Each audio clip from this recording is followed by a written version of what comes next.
Ayun mga kaharos, magpalit tayo ng harness ng Harlan bag instructor. So ayan, makita nyo, bungkag talaga oh. So mabalik pa kaya to? Palitan natin kasi may mga sunog yan.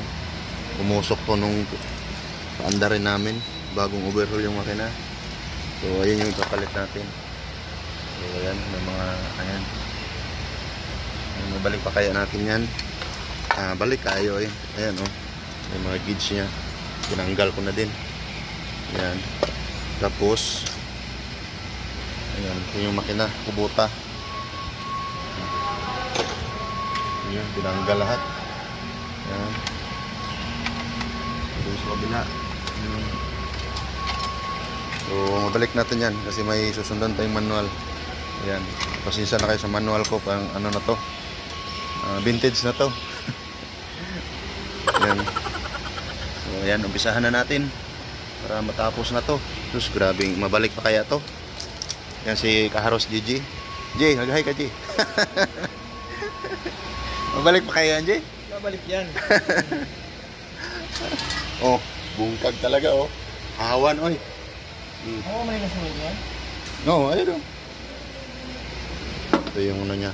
So this box ito, ano lang siya yan to. Ganito lang oh. Breaker fuse. Ito yung nawawala no? Oo. Ito yung papalit natin bago. Yan. So huwag kayong mag-alala. Mabalik natin yan kasi may manual tayo. Tapos may mga number yan oh. Yan. Ayan oh. Yan. May mga number yan. Kaya nga, ang daming putol. Kaya pinalitan ko na rin to eh. Kasi daming putol eh. Yan. May mga number yan oh. Yan. Ito sa mga gauge. Yan, sus, ang daming terminal. Kung walang number yan, wala kang manual oh.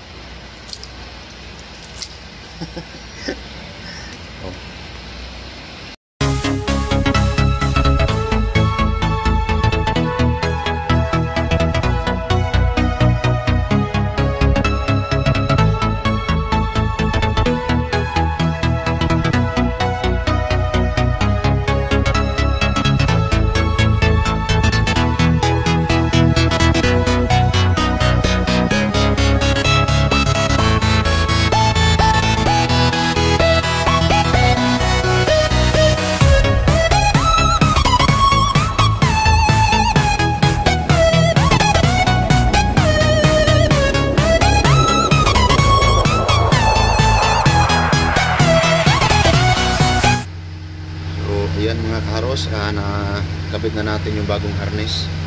Yan, so mga gauge, nagpay tayo ng gauge sa water temperature.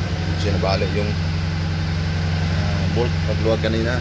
So ito yan, masaksak na. Tapos speedometer. Yan, GPS. Yan, ito GPS tong wire ito. Yan, ito mga ano na lang yan. Nasaksak na lang yan doon. Sa kabila yung kabilang dulo. Yan, dito yan, dito yung relay ng heater. Ayusin pa natin yan. So kakabit na lang natin yan. Tapos yung dugtong naman papuntang mga ilaw doon sa makina yan.